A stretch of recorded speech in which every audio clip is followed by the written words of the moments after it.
H-Town, what's up? You know what time it is. It's time for the best 120 minutes of your day. The Chop Shop, the nation's #1 urban sports talk show, and also your midday sports happy hour.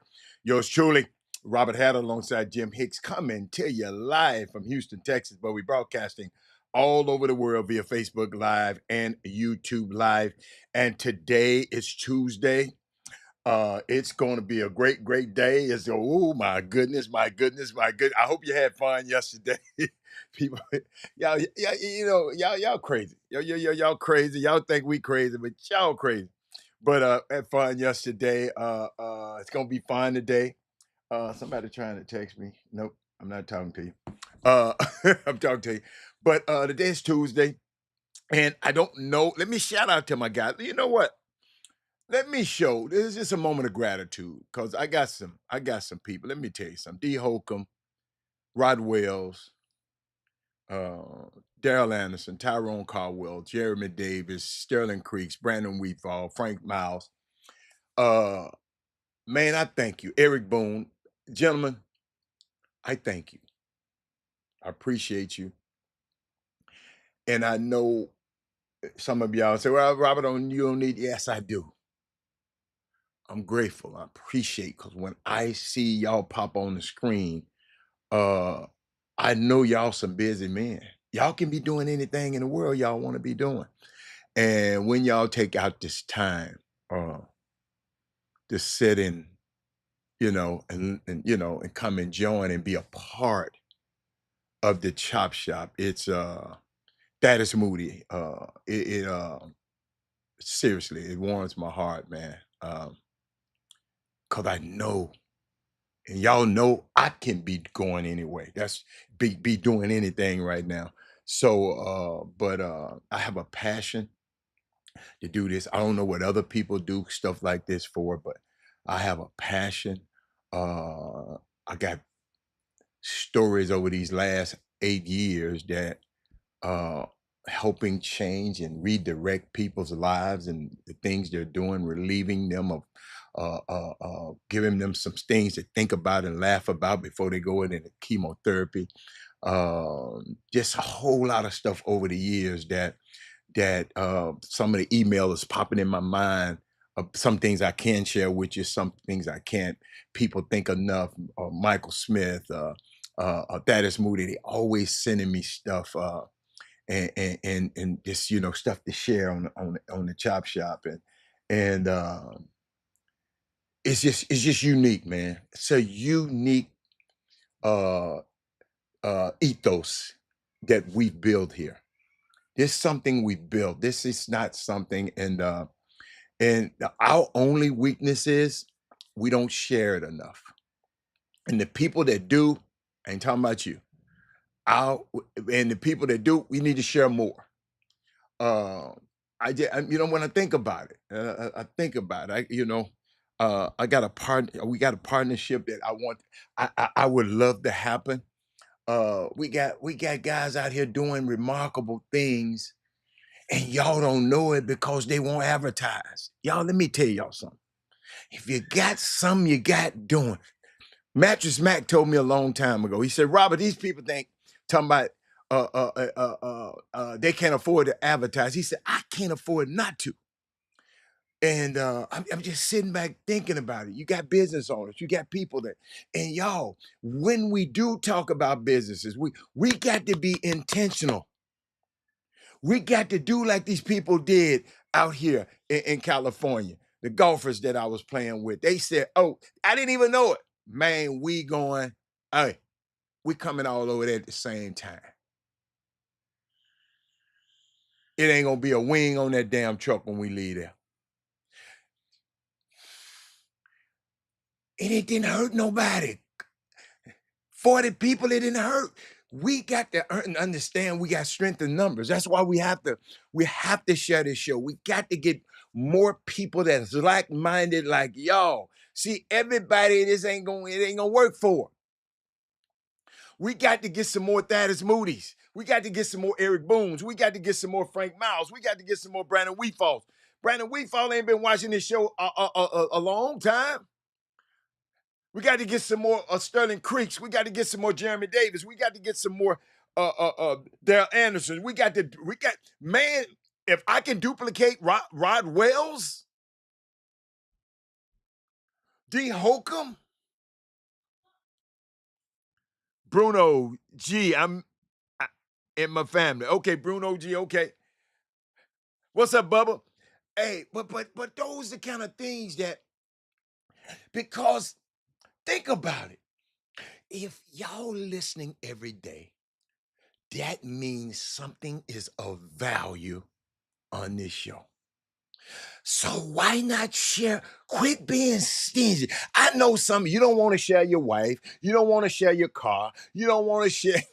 You don't want to share your house. You don't want to share. But it's all right to share the Chop Shop. Don't just like me. Share me, Bubba. Bubba, I ain't never seen your name on there before.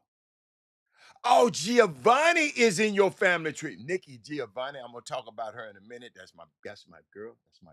That's my girl. That's my girl. That's why I got her back there. Bubba, you just don't understand.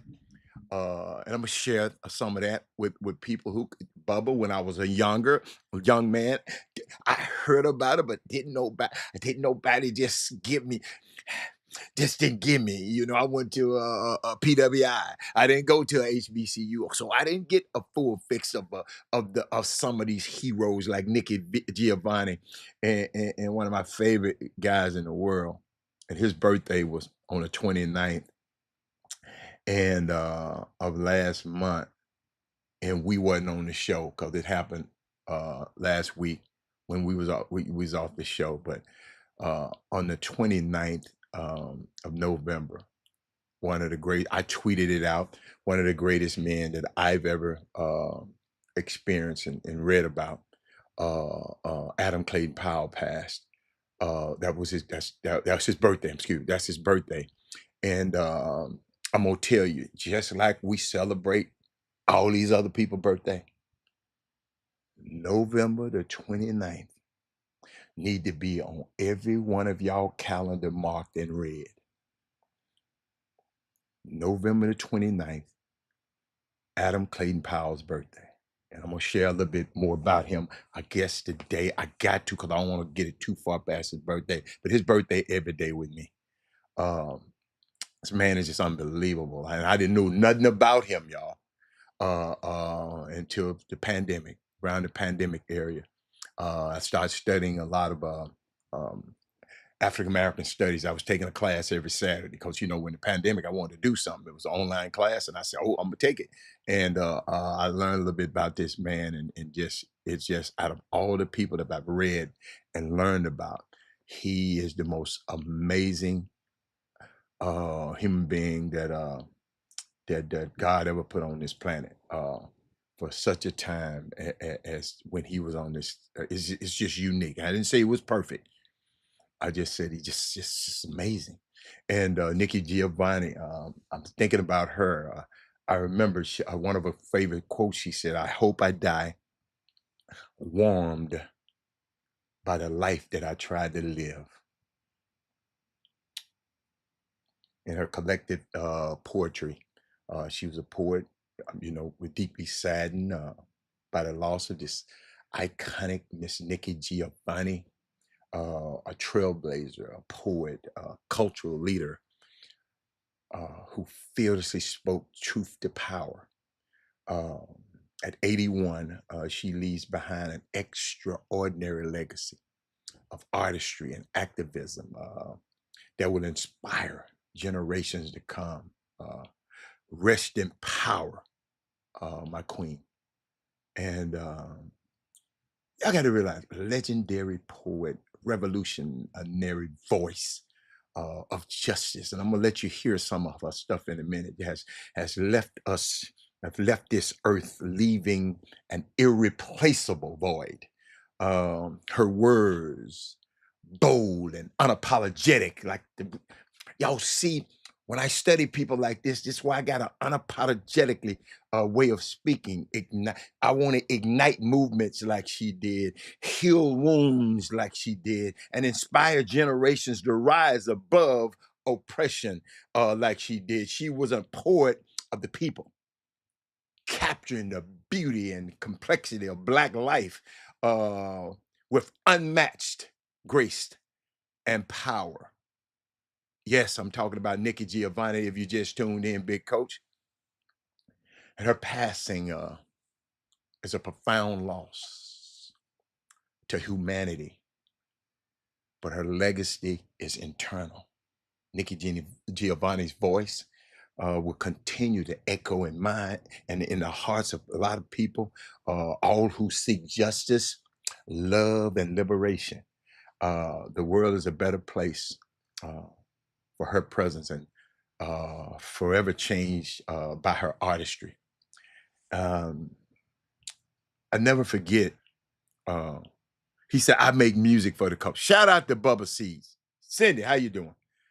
Uh, y'all got to play this, y'all, because it's kind of got y'all. This one got me. I don't know what happened. Somebody pushed the button, but this one got me. Watch this. Everybody's jiving, but Hold on, let me set it up. She with my boy. She with old James Baldwin now. She with James Baldwin. You know, that's another one. But I share the show because it's powerful. Watch this. So everybody's jiving, but let's jive on that level. If I love you, I can't lie to you. Of course you can lie to me, and you will. If you love me and you're going off with Maddie someplace, you're lying to me. Because what the hell do I care about the truth? I care if you're there. What Billie Holiday say, hush now, don't explain. All right, I accept that. Of course All right, you'll lie to me, that. because I don't even want to care. What does the truth matter? And why are you going to be truthful with me when you lie to everybody else? You lied when you smiled at that cracker down the job, right? Lie to me, smile. Treat me the same way you would treat him. I can't treat you the way I treat him. You must. Because I've caught the frowns and the anger. He's happy with you. Of course he doesn't know you're unhappy. You grin at him all day long. You come home and I catch hell. Because I love you, I get least of you. I get the very minimum. And I'm saying, fake it with me. Is that too much of the black woman to ask of the black man? Everybody's... Oh, I love that lady.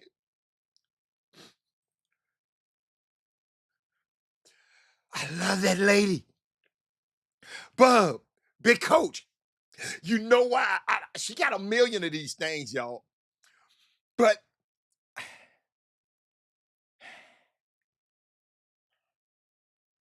love that lady. I told y'all I love smart, strong black women that can talk to me like that. Cindy. Brandon Weefall. A lot of people ain't heard. I didn't hear that when I was young. We need to share this kind of stuff with our kids. Kevin, Alan, man, that woman is, y'all don't understand how I'm feeling inside. And as just as much I feel about her, Adam Clayton Powell, whose birthday was on the 29th of November, and these people, and the reason I talk about it so much, and people just don't understand. I just never, ever, I just didn't know a man like that, just me studying history, a man like that exists.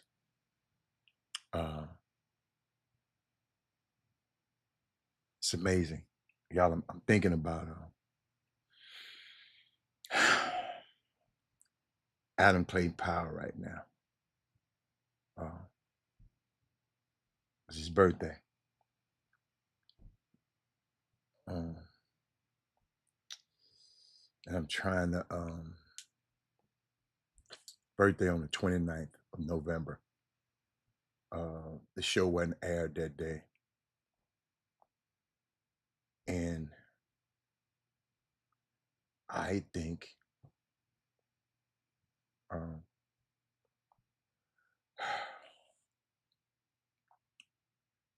he was a black congressman.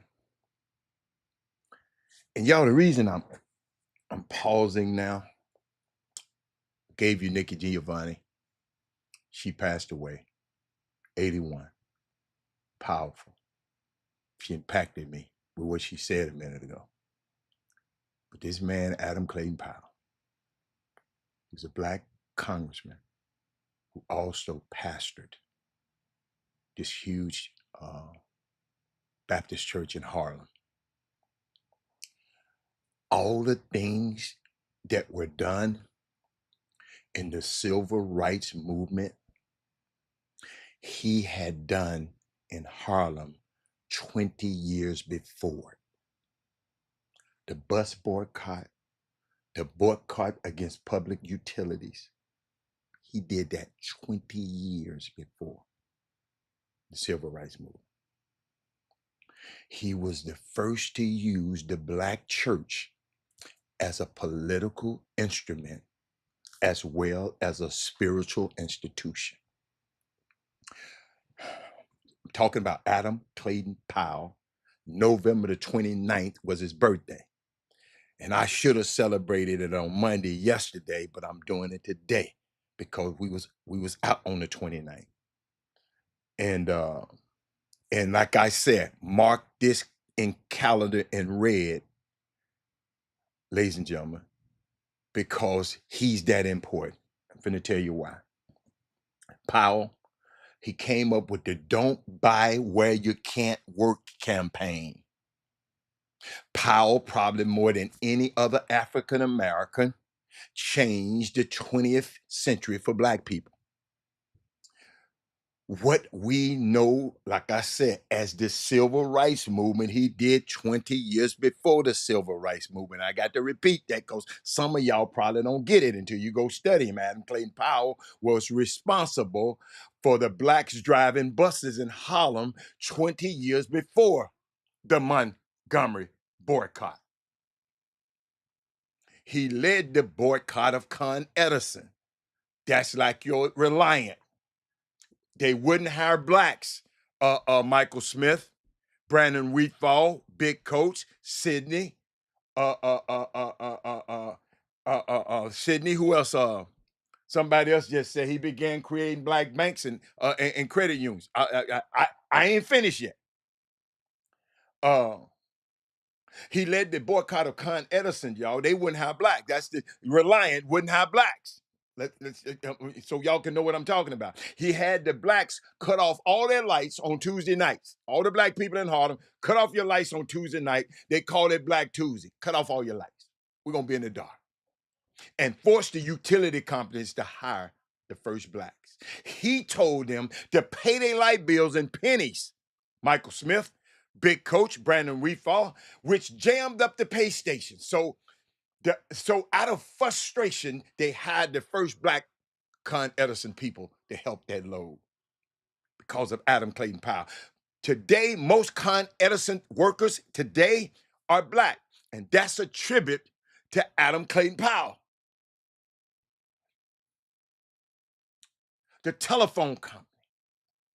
In the days when you went through the operator in the switchboard system, he jammed up the line saying, every time you dial the phone, don't dial the operator. And make her get your numbers to tap the switchboards. And the people on Wall Street and the other people that was in the city couldn't get their phone calls because the black people had jammed up the lines. They had the first 4 blacks as telephone operators because of Adam Clayton Powell. Patrick Henry, it was Adam Clayton Powell's birthday, November the 29th. And I'm celebrating his birthday right now with y'all. When Martin Luther King started the Montgomery boycott, y'all always, what about Montgomery boycotts?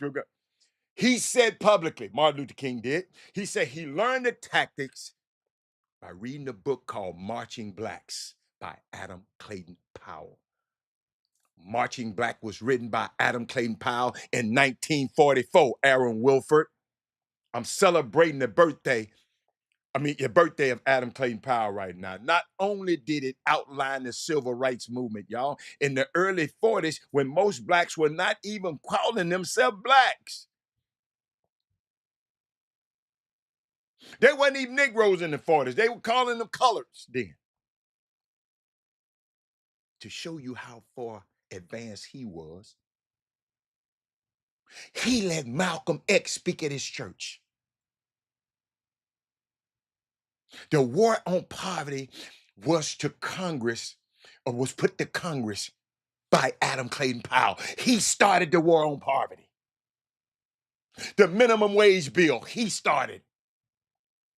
The aid to public education, he started. The impact he had on Black America and the impact he had on America, I think no one equals it.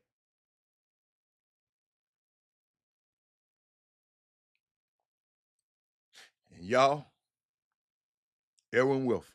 And I'm going to get to y'all the sports in a minute. Erwin Wilf, in my research, found something that haunted me. Adam Powell died on April the 4th, 1972. April the 4th. On April the 6th, 2 days after, 1972, it was an editorial in the New York Times, the mouthpiece of the establishment. Mainstream media. Powell used to call the New York Times the Cracker Barrel on television. They wrote this editorial that I really didn't like. And y'all follow me here. Nikki Giovanni, she passed away. That's my girl. Adam Clayton, my dude. Watch this, y'all. This is what they wrote. They said on April, y'all need to share this because people need to hear this. They said on April the 4th, in the editorial, New York Times, 1968, a Black leader named Martin Luther King was killed in Memphis. Now they supposed to be writing something about Adam Clayton Powell, but they got to pit Martin Luther King against him. Let me read it again so y'all can understand it. They said on April the 4th, 1968, a Black leader named Martin Luther King was killed in Memphis. Martin Luther King was killed on April the 4th. Adam Clayton Powell died on April 4th, so y'all can understand. Editorial continued. 4 years later to the day, on April the 4th, 1972, a Black leader named Adam Clayton Powell died in Jackson Memorial Hospital in Miami, Florida. Watch these words, Patrick Henry. One died and left a legacy. One died and left nothing.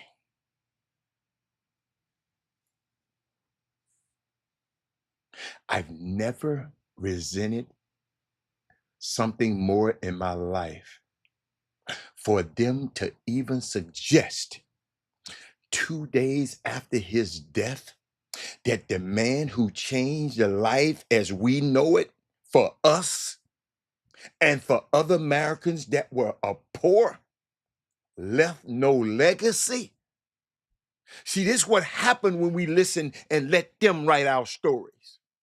When we sit and listen to shows that got them in their ear and don't share shows like this right here that don't have nobody in my ear telling me what to say. They always try to play one of us against the other. That's why I don't like the way y'all do that in summer basketball and grassroots basketball. He better than him. Man, I got a player better than him. I got to play. Can't we say all of them good? I just said, look, go watch the matchup yourself. See how I brought that to our community? But I don't want us to follow a model of protest and power. They didn't want us to follow this model. They didn't want a young man like Robert Hatter to know about this man when he was young.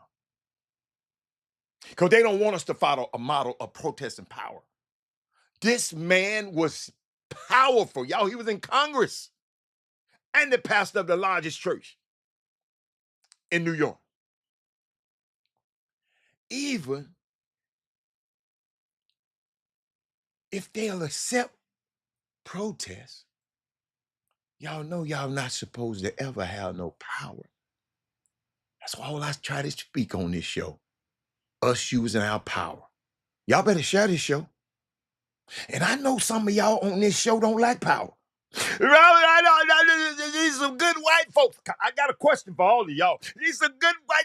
Leave it alone, Robert. I ain't talking about the white people. I'm talking about y'all. They doing what they got to do.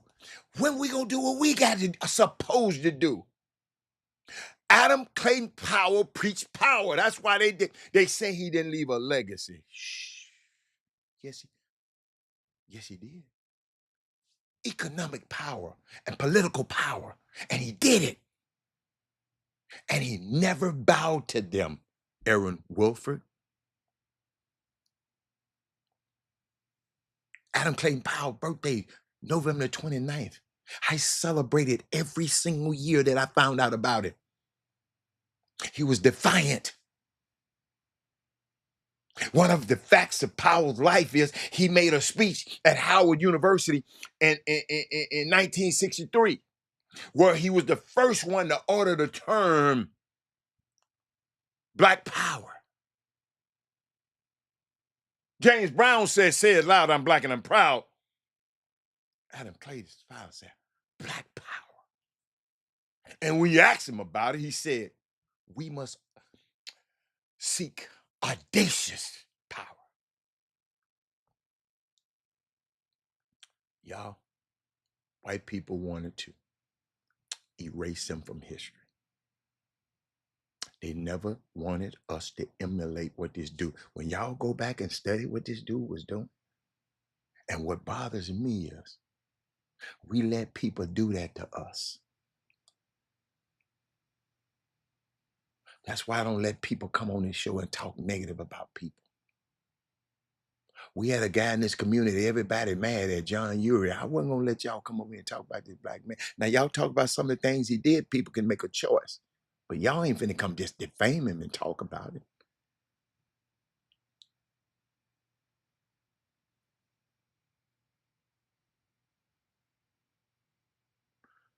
People in New York should do for power what Atlanta did for Dr. King.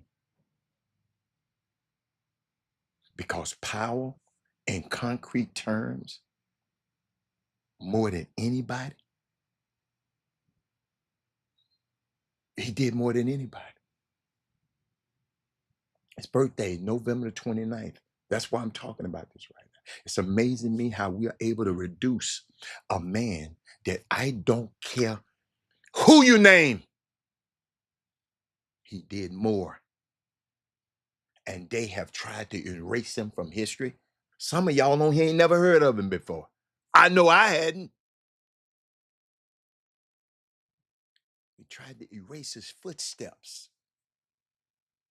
so we wouldn't have to follow him. Casey Smalls, Jay Jackson. I'm talking about Adam Clayton Powell. His birthday was November 29th.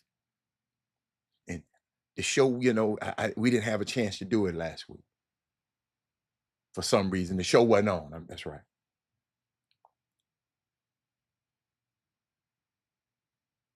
They tried to, I'm not going to let them erase your footsteps, Casey Small. You got something you want to talk about that'll help our community and talk about in our community, Casey Small. You know you got a platform to do it on. Jay Jackson, Aaron Wilford, Patrick Henry. Y'all always ask me questions, and I try to ask the questions the best I can. Some of us knew about Nikki Giovanni and didn't know about Adam Clayton Powell.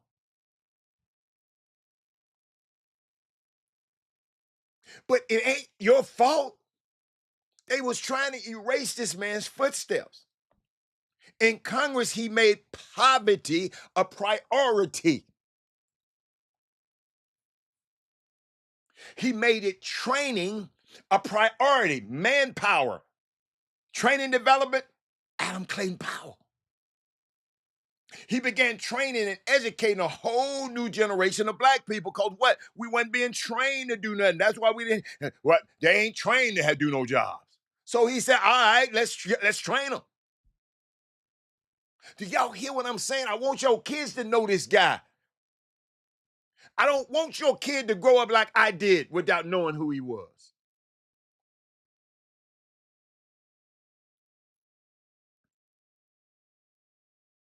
We are the product of multiple generations of him, what he did to achieve corporate positions and political positions that we couldn't achieve before. Him. Martin Luther King went in Congress. Malcolm X went in Congress. They didn't have no problem letting me know about Malcolm X.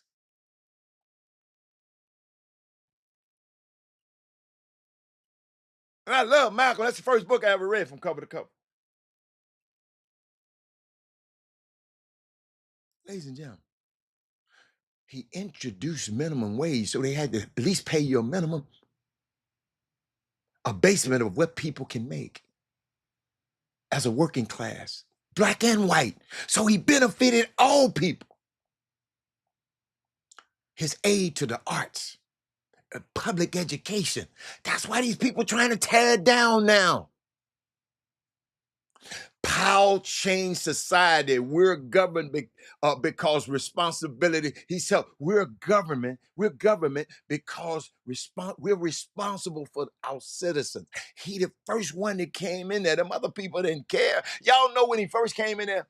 Do y'all know they had a segregated Congress, the segregated locker rooms and everything in Congress for the people, by the people? He said, oh, hell no. And brought his friends in and brought his constituents in. Happy birthday, man. Happy birthday, man. Hold on. I blow my bubbles for him. He said, it's a new Negro in town. And told the waiter, said, look here, the black waiter said, look here, player, make sure they don't put nothing in my food.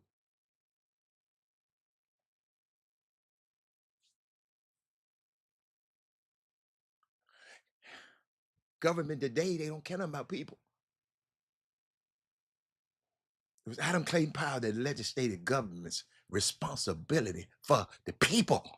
How can you have these people paying taxes and they can't even go into certain places? They can't even rent Constitution Hall out. They can't even perform in places that the government money that they... Jay, y'all listening to me? He was the chairman of the House Education and Labor Committee. He was proud of that committee. He passed 60 bills in 5 years. This Congress right here with 55 black congressmen, 56, can't pass the George Floyd, the John Lewis, can't pass nothing. Nothing against them, but they say, they ain't got no Adam Clayton Powell in them. Y'all, there was a letter given him to him by the president saying there was never a more productive chairman of a committee in the history of a Congress. LBJ gave it to him. He was in Congress for 22 years. Yes, I'm taking my time out to do this. He never kept a phone at home. You got to go to the house and run to the house and give him a message. Even with the president on the phone, he ain't got no phone at home. They'll run to the house, they'll send somebody to the house to get him. And he said, tell him Big Daddy's resting. Then about 5 o'clock, he'll come to the church, answer the phone, pick up the phone, it's Lyndon John. He said, hey, Lyndon, baby, how may I help you? Lyndon always wanted something, but he knew he had to give us something. Adam Clayton Powell was behind all that, y'all. Y'all, he wasn't in the picture when they were signing it with Lyndon. He was on the phone saying, man, let's get it signed, bruh.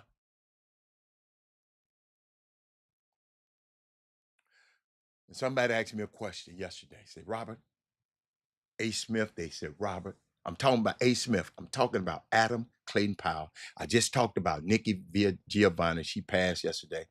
But Adam Clayton Powell's birthday is on November the 29th. One of the baddest cats in the world, ever. But y'all watch this now. Y'all watch. They said, Robert, how would you compare him to today's politicians? Show y'all why we're in the predicament we in.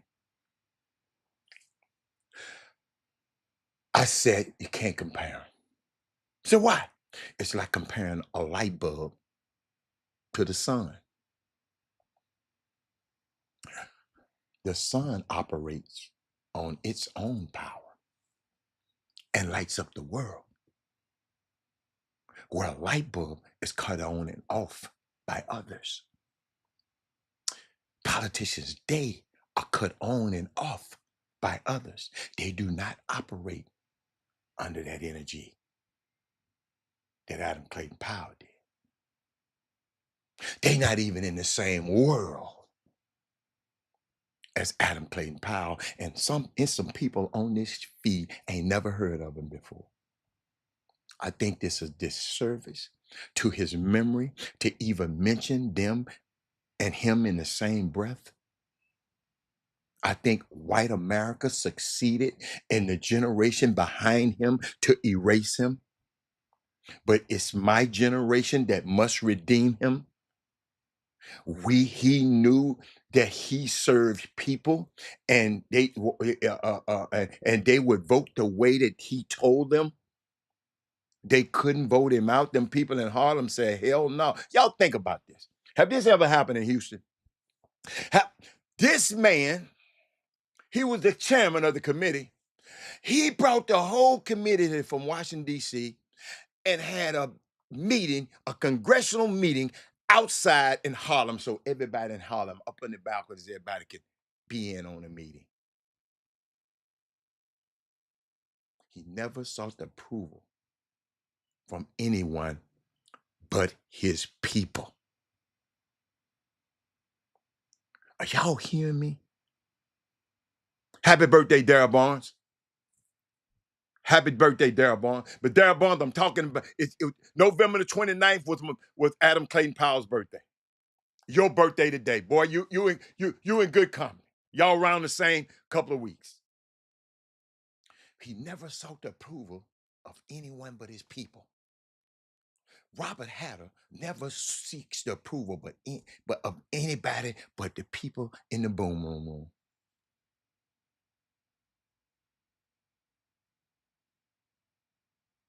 Y'all, we should be leaders of our own organizations and finance our own organizations. We must become producers and not consumers. We must register to vote, demand our percentage of whatever the population is. If it's 20% of the city, of his deals, we got to demand that we get 20% of the public contracts. But I had to share that with y'all because that man there. Woo. Never seen nothing like it. Just never seen nothing like it, y'all. I'm sorry.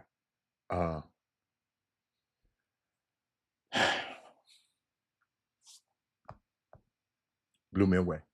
And ladies and gentlemen, young man who happened to be on this show before and come on this show and named Tim Jumper, great friend of mine from Memphis, Tennessee, played at Ole Miss, passed away this week. A couple of days ago, somebody had called me and told me he had a heart attack and he passed away. You can Google him, Tim Jumper. He's been on this show. Watch the show.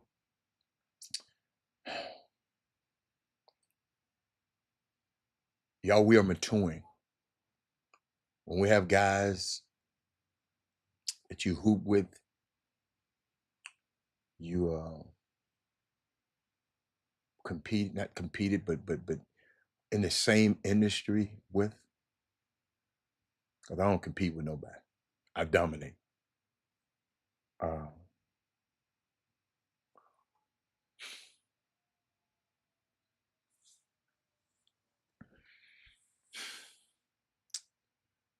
Rest in power, my brother. Talked to you not too long ago.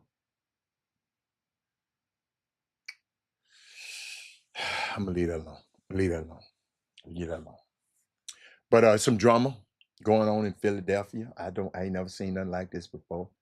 We're gonna talk about that. And what's up with my Laker fans? LeBron trying to play with Steph now? What y'all think about that? And the NBA is cracking down on all this cussing on these interviews that Anthony Edwards and all these people are doing. Dude, they just getting too relaxed on these interviews. Y'all, I have to watch this stuff a little bit more now because I call basketball games. And I ain't gonna lie, I study these guys. I go looking for these guys and listen to these people ask people questions because and I don't understand it and it's perplexed my mind because I saw something this morning that uh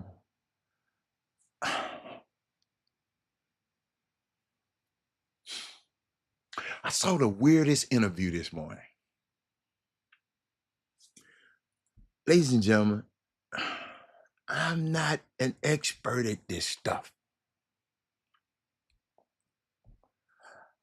I told y'all, I don't have much sense because I'm using my sense. See, some people don't use it. I'm using mine. Hold on. I love that. It's my baby bubble machine.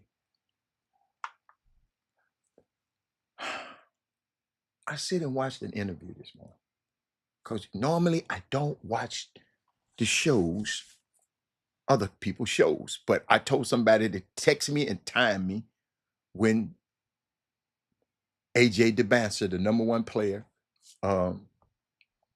in this next class, but 25, he's want to pick his choice of schools. I saw him out at the Battle of the Border, the border battle when I was out in Vegas.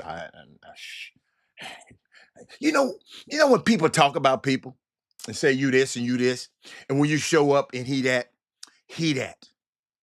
Take that from me. I'm just telling you. I tried to pick holes in his game and he that. Right. But some about this interview on First Take, I just don't know if it should have took place. It was weird. His daddy was weird. I like him. He seems to understand the game.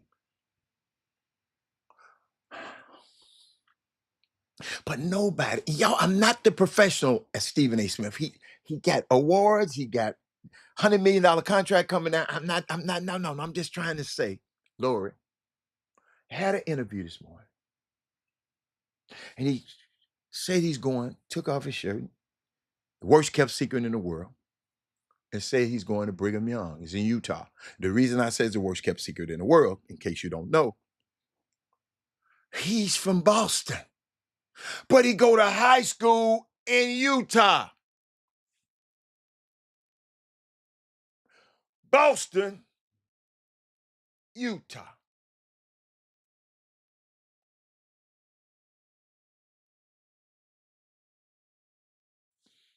Nobody asked him, Mr. Haskell,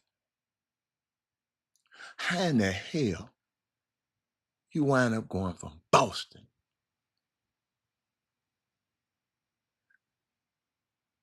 that is Moody to Utah and then pick Brigham Young? Do y'all know the history of Brigham Young?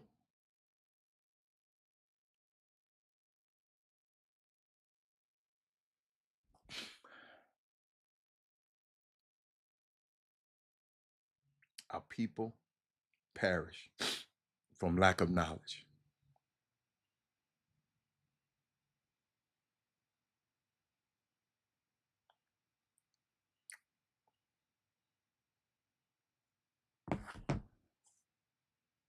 Nobody asked him, Jay. Yeah, I got a new specialization. Yeah. Jay.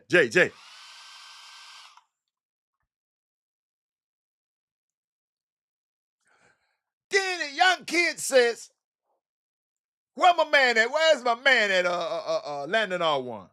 Then the young man talked about, well, this guy, they're NBA ready. They got NBA dietitians. They got NBA this. They got NBA. Who in the hell Brigham Young and the mold for the NBA? Maybe y'all need to help me because I don't remember.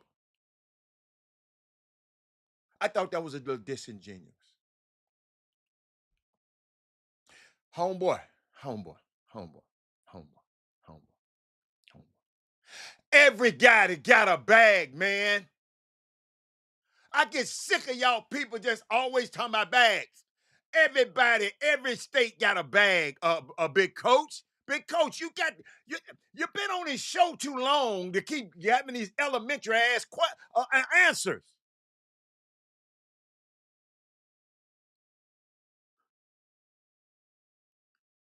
Everybody got a bag. Michigan got a bag. Everybody got a bag. Michigan bag so cold. The wife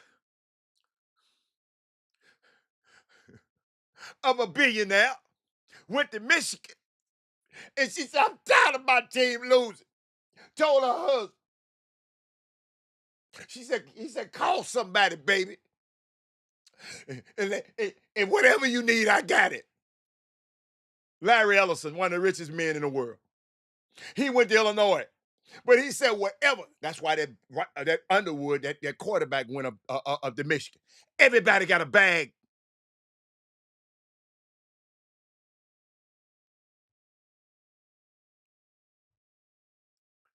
You move from Boston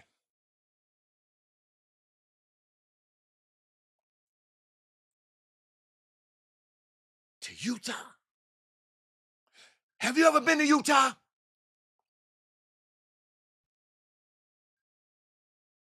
I try to go almost every year because that's the first place I learned how to ski.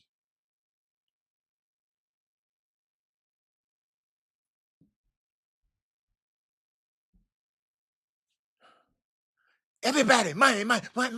Everybody got money. I was waiting on that question. A while back you mentioned, let's wait who he chooses. Hey, what up, Adam? What up with all, okay. But they don't offer ownership with Utah Prep. Dude, everybody got money. Y'all got to be, y'all always, see, money moves y'all. And of course, money has something to do with it, but everybody got money.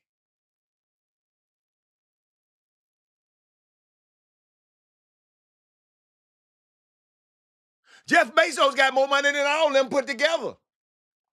Matt Mayer, maybe he should have went wherever Jeff Bezos wanted him to go.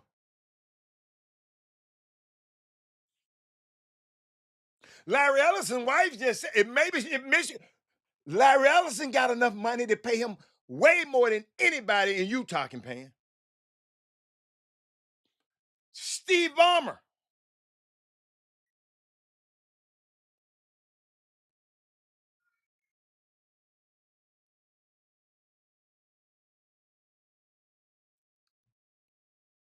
Nobody thought about. I thought it was odd, and I brought it up on this show. Boston. Stephen A. Smith didn't say a damn word. Talking ass Molly didn't say a damn word. Big mouth ass Standing Sharp didn't say nothing. It seems like, to me, it was scripted. You can't ask him this, you can't ask him this, you ain't ask him this, you can't ask him this. Because I'm not even in journalism, and I know I'm going to ask that question.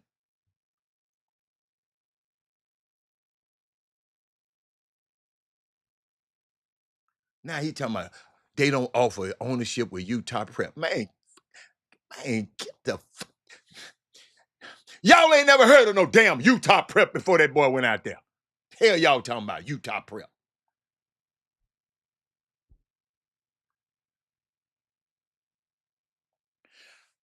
Kevin Freeman, I don't have to hear what your cousin said. I go out there and speak every day.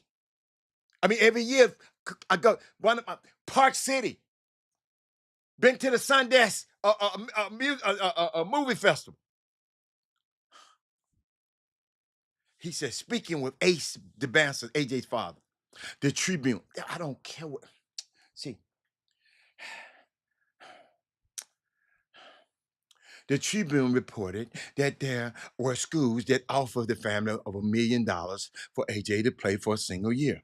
But at the end, Utah prawned out for the ownership stake in a school.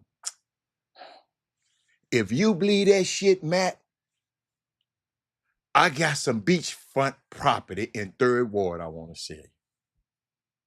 The hell you think I'm gonna believe what somebody said at the Tribune? I told you the newspaper, where you get your news from ain't all. No more.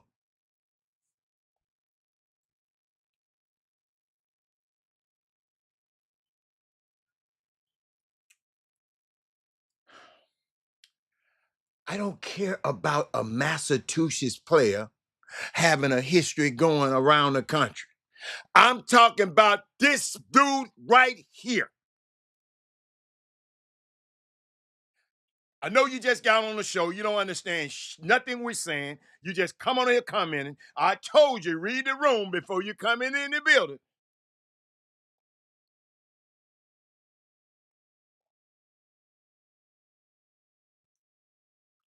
He had a great personal relationship with Kenny Smith.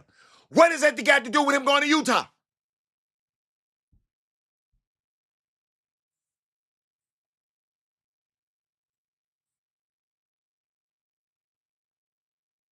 Thank you, Herb Baker.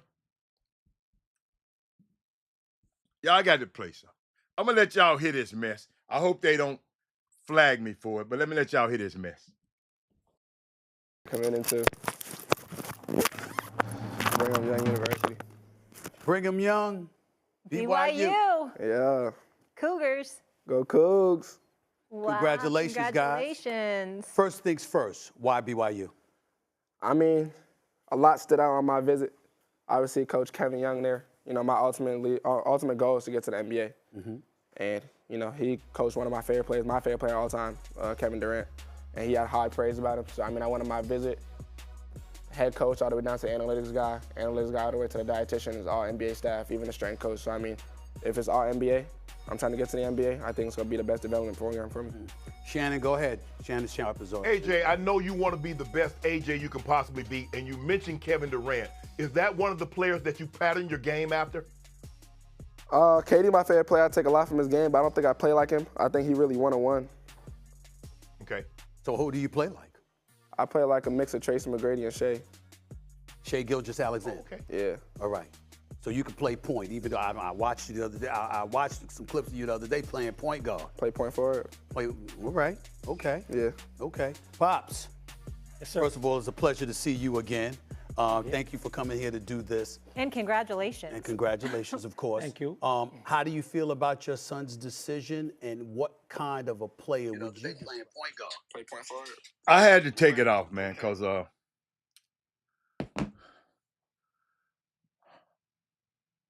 something about that interview I didn't like. Something about the dad. I should have let you go look at it on your own time, because I don't want to play it too long. Then I have to cut so much out. Of course, when people talk without, no, I'm just saying, I don't believe everything, Matt, that people say in the paper. I just don't. Matt, I listen to the BBC carefully, Financial Times carefully, because they have some weird little articles in it. I'm very cautious about where I get my information from. Just because they said it in the newspaper, that mean it's true.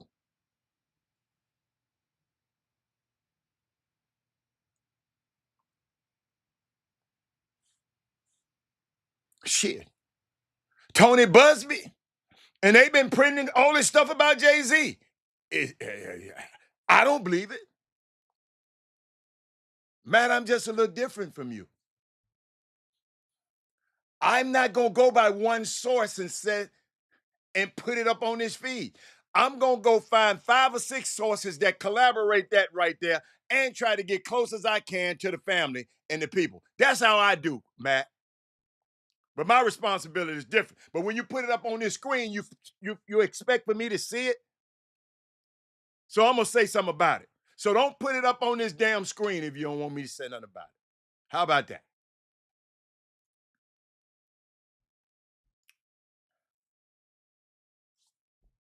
Don't put it on the screen. Because if you put it on here, I'm going to say something about it. You mean for me to say something about it. I don't have to. So, Matt, let me help you out, bro. Just because I'm not going to agree with that, coach. You don't have to agree with me.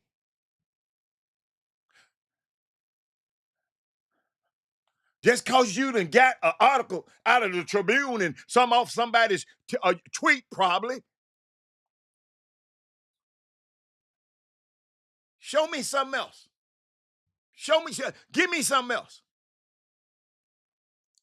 He said he patterns his game. He think he's like it. He didn't say. You might not think he's like that. I'm just saying.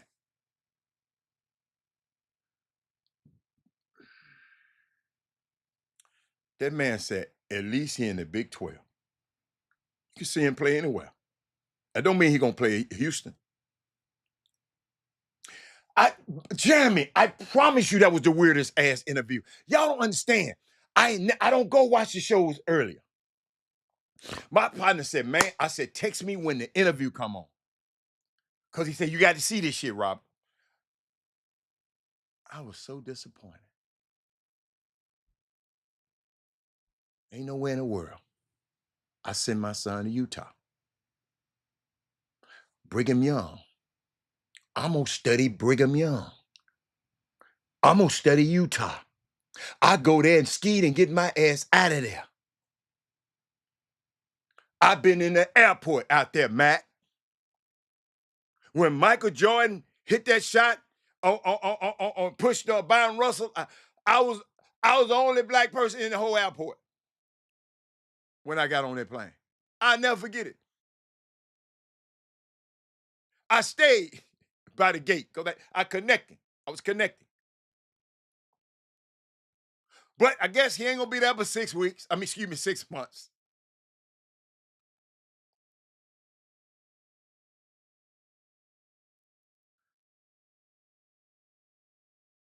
Yeah, Matt. Matt, it's all right. I know you don't know you that Matt, you just can't. Matt, give me several sources. Email them to me to chopshophtx@gmail.com. I just want you to get used to we ain't one sources here. We ain't clickbait on this show. We try our best to talk about stuff with we got opinions, but we want to back them up with facts. I got opinions, but I try to back them up with data.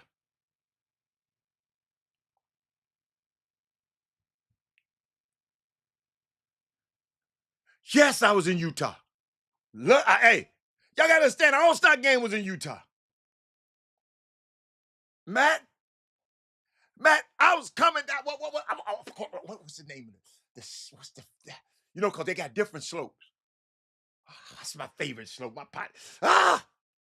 Y'all got. I got to tell y'all about this. My first time ever skiing. Never forget it. Utah, at the Black Ski Summit. I didn't know how to ski. So my partner, he can ski. He take me up there. He can ski, but he don't know how to teach nobody how to ski.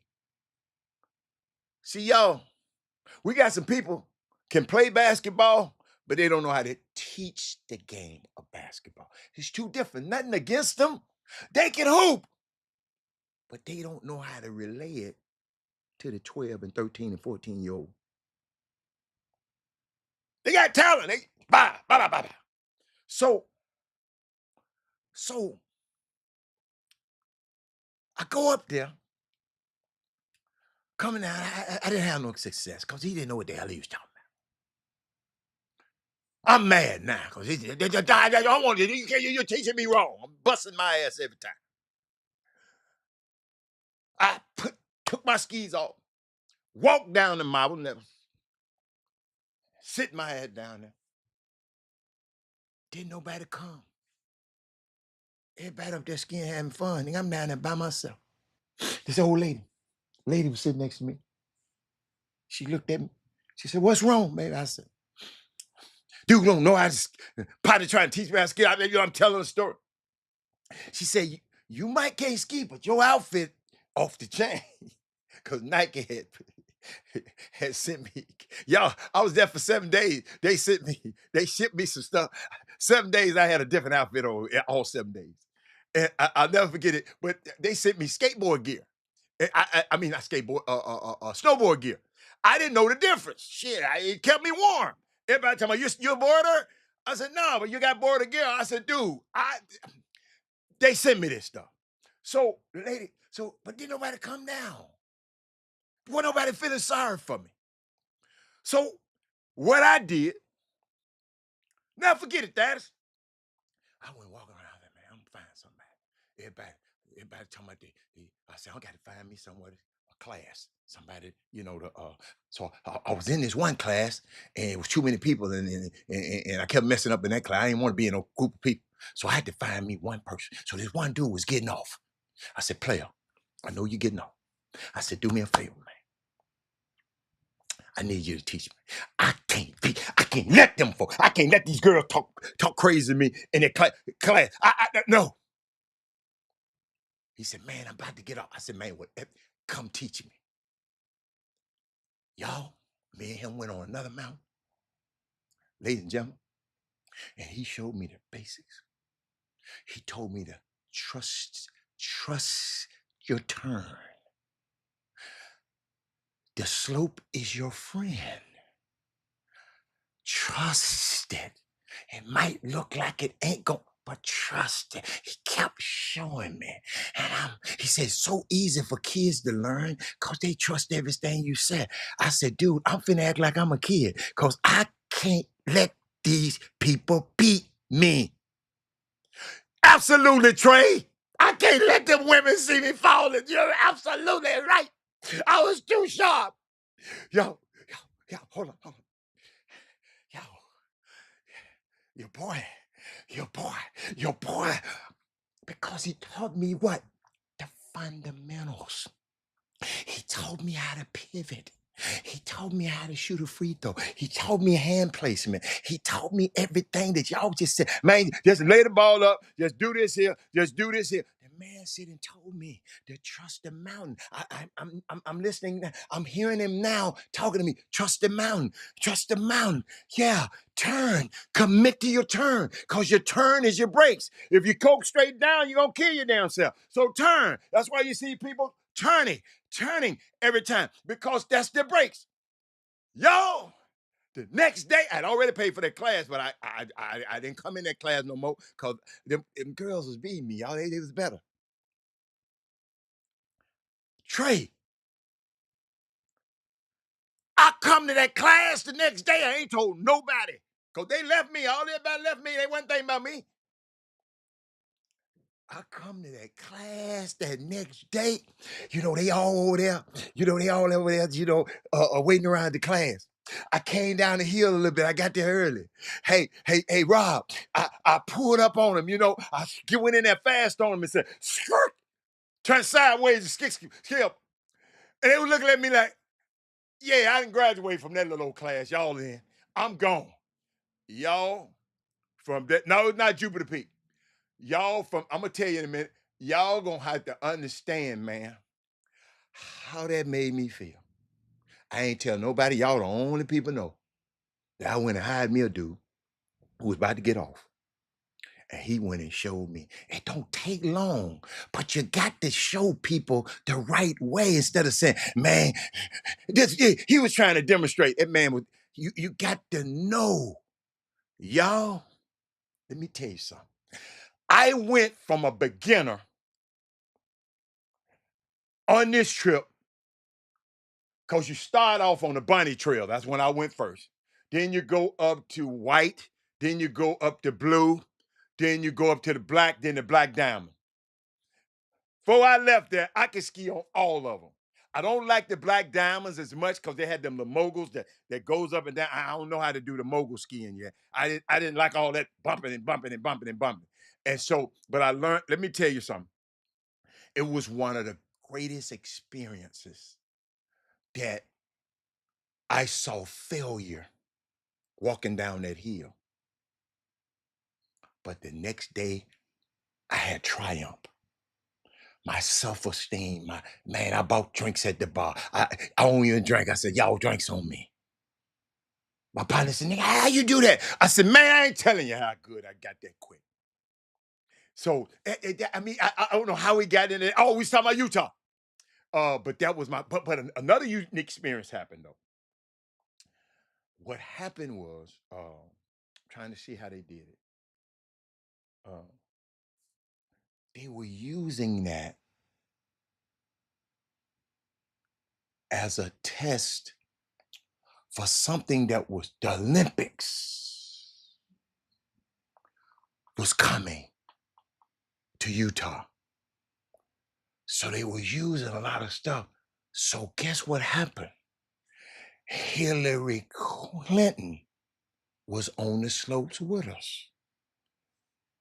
Got on all this stuff. You don't know who was who. Ladies and gentlemen, I'll never forget this. Ladies and gentlemen, dude came and kind of clipped her ski and she fell.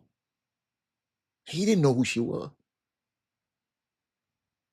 Damn Secret Service came out of them trees on skis so damn fast, scared the hell out of me.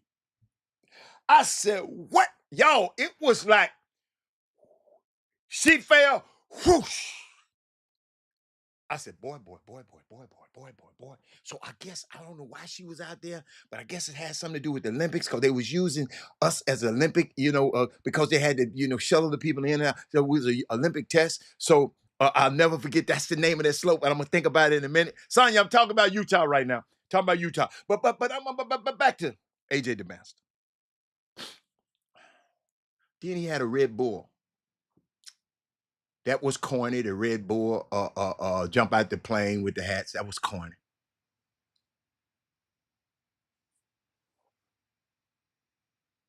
I studied the ownership at Red Bull. Y'all remember when I was talking about a couple of years ago with Lewis Hamilton doing the George Floyd thing? He got all these, the players, and they had a moment for all the players to kneel before in silence for George Floyd because of for justice, because of the injustice all over the world. And never forget this. Red Bull, the owner said, oh, hell no. That woke shit out. We ain't doing that shit. We ain't doing that stuff. That's why I don't drink Red Bull no more. I used to drink it. Then I see that young man with the Red Bull hat on. I know y'all ain't studied that comp. But what y'all say? It's the money. It's the money. So Donald Trump could have bought y'all vote because you want money. But I was thinking about it because he's a hell of a player. I just did an interview last night. This morning. And y'all saw it. It was just corny. Weird. The daddy was weird. But Adam Finkelstein, back in 1924. No, excuse me, 1921. he had tweeted, he said, I just watched an 8th grader score 23 points against a post-grad team. Talent is obvious, but to everyone in the gym, his biggest challenge when you're that gifted that early is to maintain humility and work ethic for the next 5 years. This is what he said about AJ. He scored 23 points against a post-grad team. Then Adam came on and said,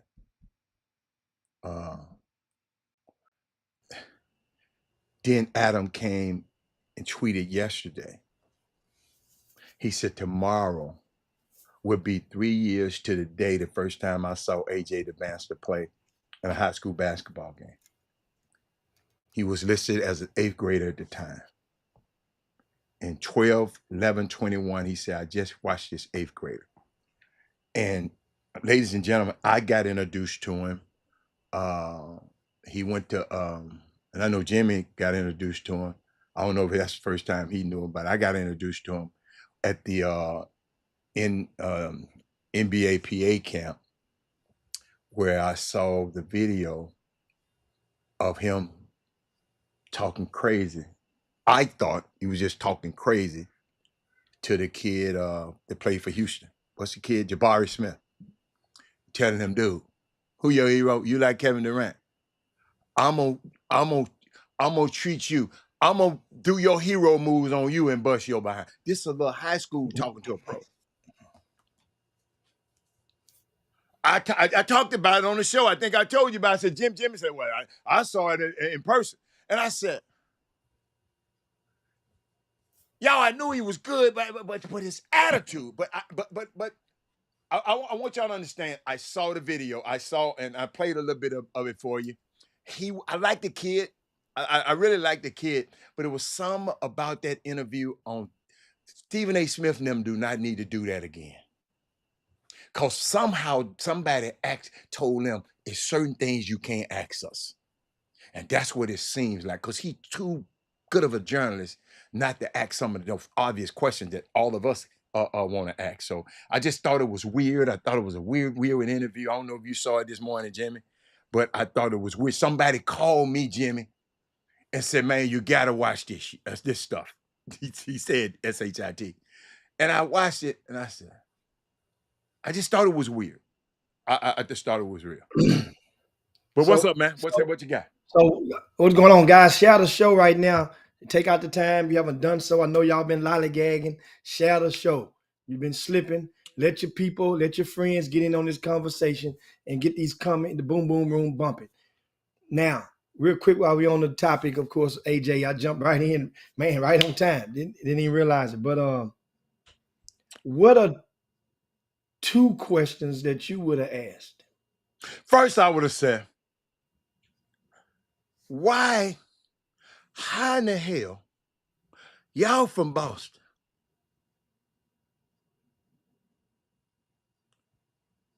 and you going way, what's your connection with Utah? I would have asked that. They didn't have to ask me that. Then I would have asked them, do you know the history of BYU? Do you know the history? Those are 2 questions I would have asked. I would have had to ask. Well, that the first question is definitely viable. That second one is a deep slope because I would have asked them, Jimmy. I'm just talking about saying the reason why the second one would have been a deep slope because you didn't ask the kids that committed to Alabama or Ole Miss, do you know the history of Mississippi? I do. Know the history of Alabama. No, I'm just saying if you didn't present them questions to them, then this ain't the time to start with him. BYU is worse. No about that. Not word. Not across the board. Evidently, you don't know the history of BYU. I know they got some. They had some. You don't know the history of Brigham Young. I know, Jimmy. You don't even have to even go there. For you to even say that, you got to understand. I'm from Memphis. Mississippi borders Memphis. It's right there on the border. That's where I grew up at. Brigham Young, and that situation out there is worse. But keep going. And I would so ask them. I would ask them. now this young man, now you missed one. He didn't just go over there. He had a pit stop in California. He went to school in California last year. But I'm after okay with leaving California. And so, Jimmy, I'm okay with the California team.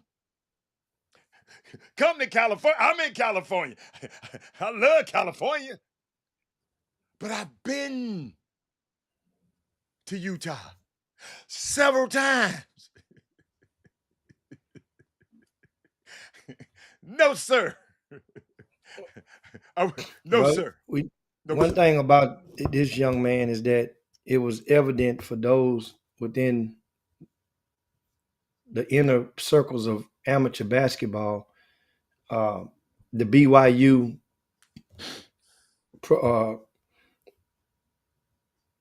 theories and rumors had begun circulating back in July or as early as June in my ears. That doesn't mean, the other people might have found out before, but I'm talking about in circles, meaning that you hear something one way, one place, and you go somewhere else, some other people, and you hear the same stuff. That's what I mean by circles. To connect, just give you guys without going all the way up under the mat. He's at a school called Utah Prep. Utah Prep, one of the administrators of Utah Prep is a very dedicated BYU supporter. So the rumors that were coming out from him going from prolific prep in California to this new upstart Utah Prep program. Once people at that time, people were scratching their head. Back then, it was like, why the hell would he go to this school? Aim start. Then people started to put the number out there. Then it kind of relaxed. Oh, okay. I got to see it to believe it. That's kind of like how we doing. So we got to see it to believe in then. And so I guess with the actions that he went through and went to this high school, prep school, where he is currently playing, and that means that the check must have cleared the first hurdle. Then I later learned that the BYU bundle is included in this high school. The high school number is what some people thinking the number is supposed to be for this college.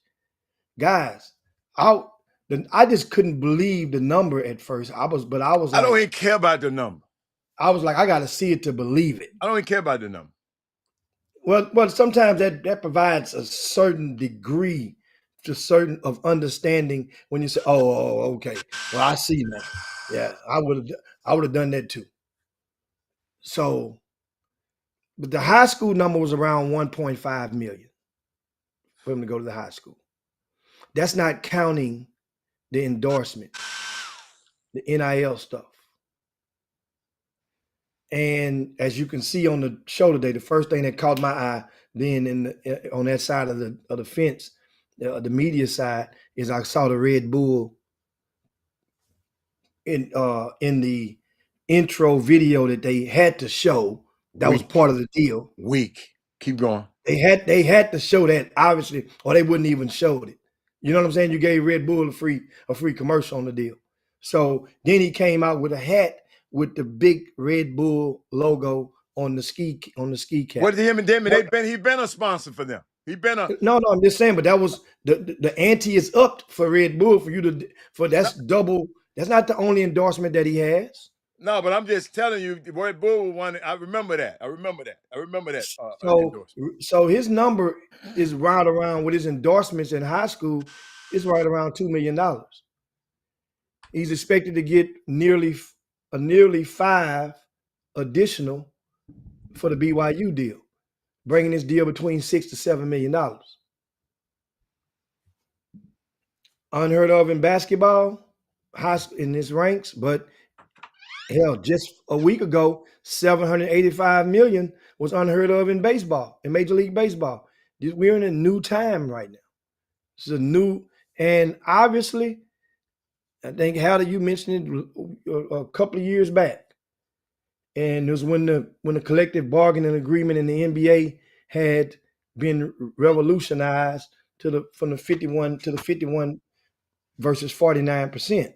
Is that if these guys are making this much money, then you just imagine how much the owners are making. And so, guess what? It's a market. It's a market now.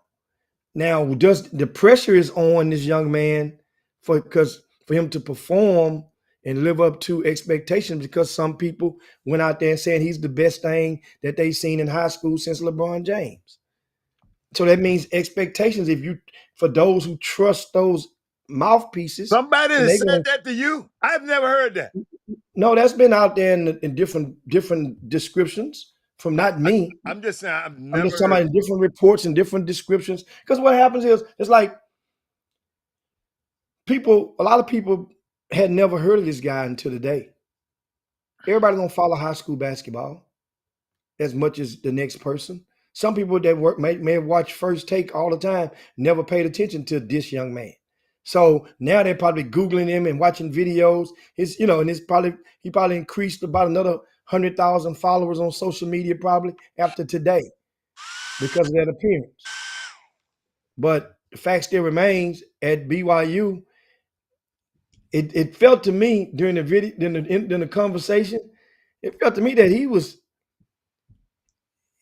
didn't appear that he was a real fan or admirer of Stephen A. Smith. It was like Stephen A. Smith hit him with a couple of questions. He was like, he hit it back over the net. He was like, I said it was the weirdest. It was weird. What I'm telling you, it was a weird. I mean, I'm sitting there. I was hoping that's the interview. I was hoping it got over. It was like a train wreck.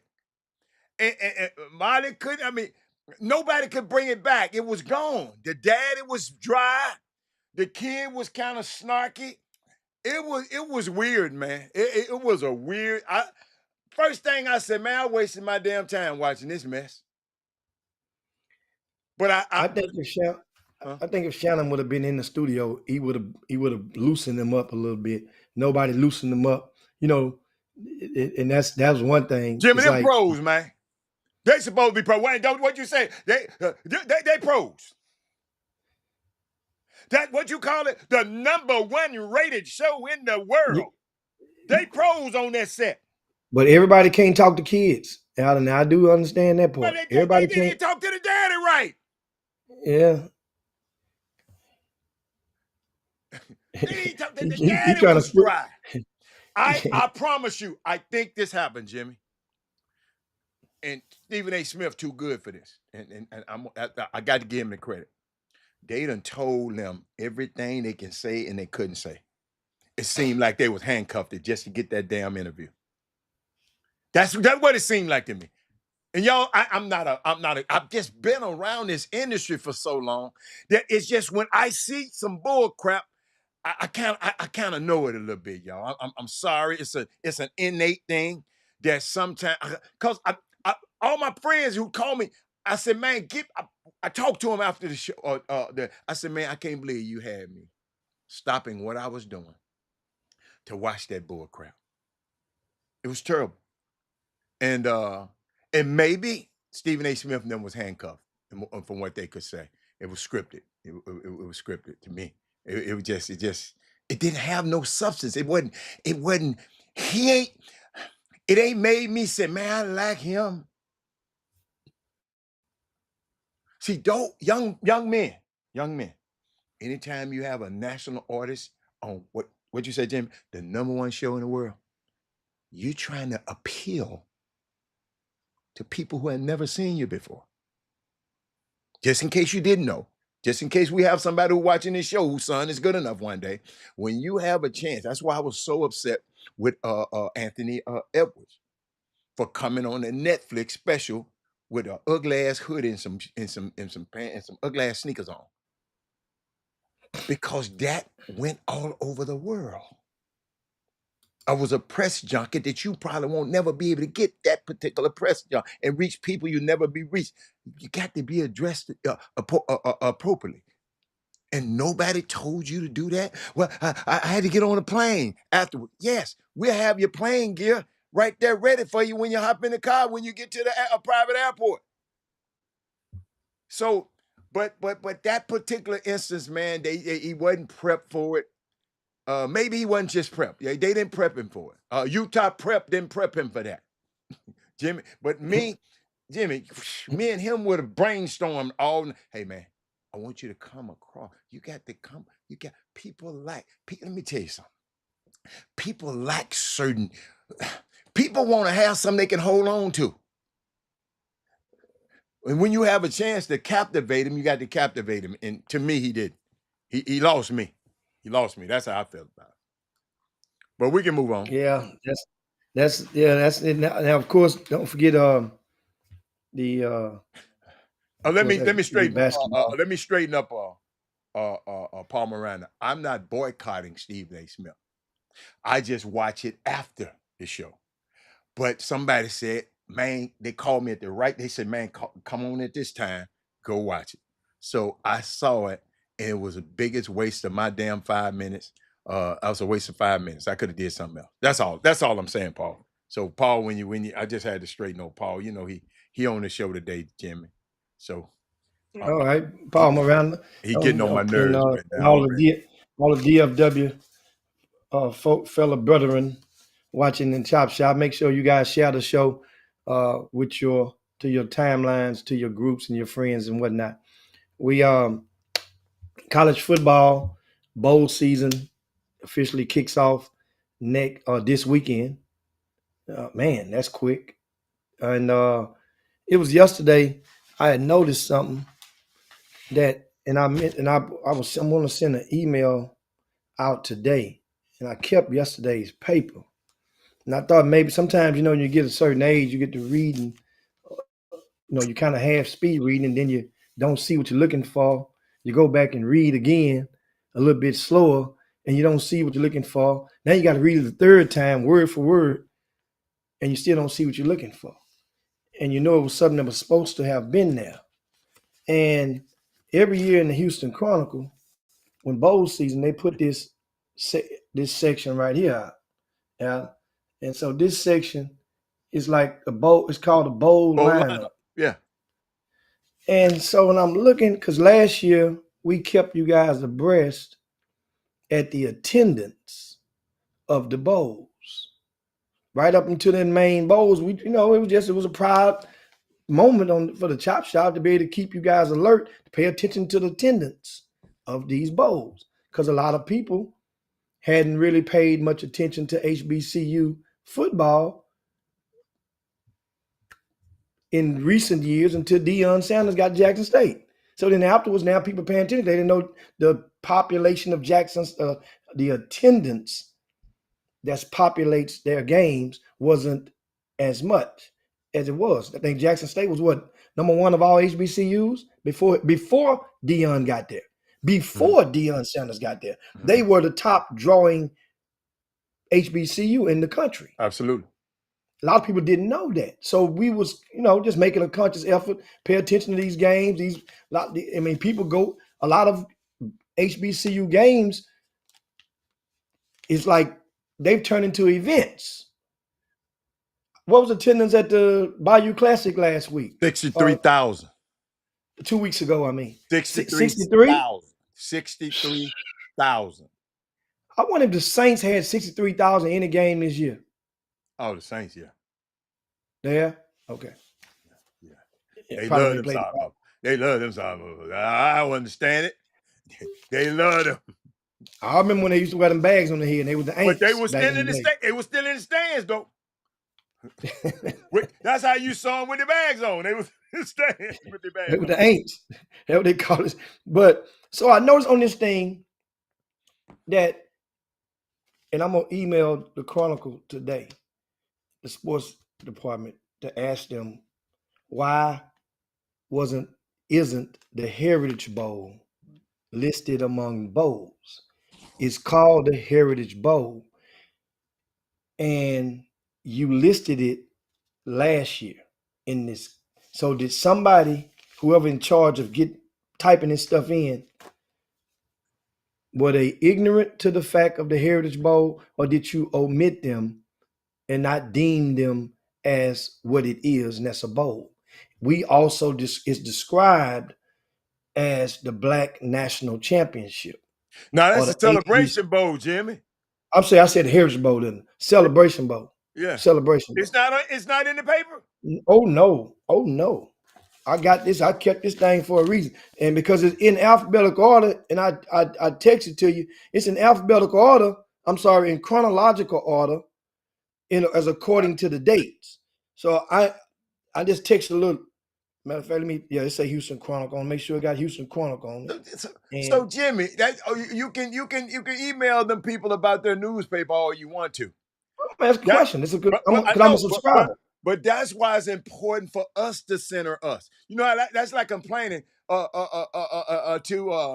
the Oscars. We already know Oscars so white. So why we worried about the Oscars? They gonna give it to who they want to. So it's I know what you're saying, but these people that ain't nowhere in the world. Yeah, it is. So we got people, somebody in that sports department. Mm-hmm. Just don't consider the Celebration Bowl of importance to their readers. That's what that says. And I'm glad you asked them. They did last year. That's my point of emphasis to them. So that means it might be a new writer this year. That's what I'm gonna ask. I'm gonna ask them why is it not included this year? It's called a bowl. They have a sponsor. I think cricket is the title sponsor for that Celebration Bowl. It's played in Atlanta, Georgia, which is a major city. It's not in Timbuktu. And that thing was the highest attended bowl, probably of your first 15 bowls that took place last year. So it moved the needle. And then after that, I think Charles McClellan, head of the SWAC, he acknowledged and always, used that right there as it was a beautiful day in Zamunda in regards to the direction and the future of HBCUs. I'm looked today. You just brought it up. I hadn't even looked today just to see maybe it could have been an error. It's not in the one for the day. Today's is down at the bottom. It's not in the one. But you know what? I'm not surprised.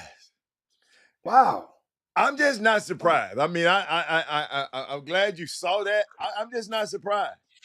But I did see some, Jimmy. We was talking about the bowl season. I thought I saw something that was unique. I haven't heard it. You know, the coach I was telling you about, Arizona State's coach, Coach Dillon. Watch what he said. This is unique. Watch this. For guys that are going in the portal, we've met with most of our guys that are going in.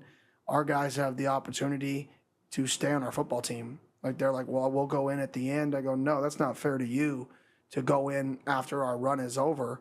Like, I want you to have the best opportunity to find a spot. You can go in right now, day one, we'll help you find a spot and stay on our football team if you want to stay on our football team, and let's go on this ride together the rest of the way. But I didn't want those guys to feel like they had to wait to go in because they wanted an opportunity to have a bigger role for a program until after the CFP. I think that would have hurt their chances. So I made it very clear to the guys that you can stay on the team as long as you do what you're supposed to do, just like you're on the team. Go to meetings, show up, be 5 minutes early, check in, weigh in, go to workouts. Even if you go in the portal here, that doesn't affect me at all. That's just us being on the same page, trying to help you achieve what you want to achieve in your career. So we will have some people going in that choose to stay a part of this team, and it fires me up that we have the relationship between the kids and the team, that they want that they want these guys to stay a part of it. And then we'll have some guys on the team that are like, you know what, I'm going to go and I'm going to take midweek visits, and I got to be a little bit more aggressive finding a spot, and that's fine too. And either way, it's Jimmy, that's unique. I've never heard a coach come on and talk on what he was saying. If people don't understand, the portal started yesterday. I think yesterday or the day. Yeah, yesterday. For football. Huh? For football. For football. Yeah, for football. Football. Started yesterday. So what it is, a lot of people are talking about they're in the portal, but he's saying, look, he told his guys, because some of his guys wanted to wait till after they played. He said, no, don't wait that long because you might lose out on some opportunities. Go in the portal now, but you're still a part of the team. But go in the portal right now. We're going to help you find your team. We already know who you are. So I don't want to hurt your chances of getting to your next spot by you waiting till after the bowl, because you ain't disrupting what we got here. You're going to still a part of this team. And I thought that was unique and selfless of Coach Dillingham. Now I see why those young men out there playing their tail off for Arizona State and out there, man, because I've never heard a coach even remotely even come publicly and talk like that. You know, most coaches, man, you leaving me or you're gone. No, this dude said, you still a part of this team. I like that. Yeah, I like and that. they would have approximately what that would be 21 days before Arizona State plays again. They play January the 1st because they have a bye through the first round of the playoffs. So that's 21. That, and a lot can happen in 3 weeks. That's 3 weeks. You get behind the 8 ball and you try to hop in there, and a lot of those spots, that those offers that were on the table have expired, or somebody done filled them up. And the way this stuff works now, you know, a lot of people, they appear to be under the rocks. But when most people we're talking about, those are Power 5 prospects. A lot of schools will take some of those guys just because they came from Arizona State. A lot of schools, because it looks good on the resume. It's a sell to the alumni or to the boosters. You know, you're getting a kid that should be that far ahead or has a winning ways about him. So, yeah, get on out there and put it up, put your name in. That's what you want to do. Now, at the same time, if some of those kids, if it came down to, if you're on the bubble and a game time decision to be made in the middle of the game, do you go with that third string and that other guy was second string? Go with the person that's gonna make you win. That's what them coaches do. That all that old stuff you about to, they go with who gonna make me win. That's choices and consequences, Jack. I'm telling you. And so that's a good thing in regard to Jimmy, Arizona I'm State. glad you're here. Jimmy, I saw something. I got to use your expertise on this one. I saw something. I just saw this. Didn't nobody send it to me. I don't know how I saw it.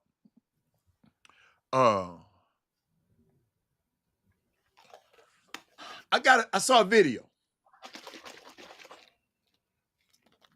And the video didn't match up to the tweet. A mixtape? Yes. And it was talking about something, but I played the tape 5 times because I'm so thorough, y'all. And what he said in the caption was not commensurate to what. So, Aaron Sam, I know of this guy, I know him, and I don't stand. I want this to be a teaching moment. Because I'm not trying to, I don't want to call no names. I don't want to, but make sure whatever you say on a tape is the same thing that you show. You can't tell me on the tape, this dude is the best thing since sliced bread, and all you showing is layups on the video. You don't get many layups. And you saying being able to do this kind of stuff at this size is not normal. But I didn't see nothing on the tape that said that. And I'm just trying to figure out what. First, you know what I was saying? Why even tweet this? Why? I hope I gave you enough to give you some context, Jimmy. Somebody having a tweet like this is something spectacular. But maybe they just forgot to put the spectacular stuff on this particular video. Maybe it's the wrong video.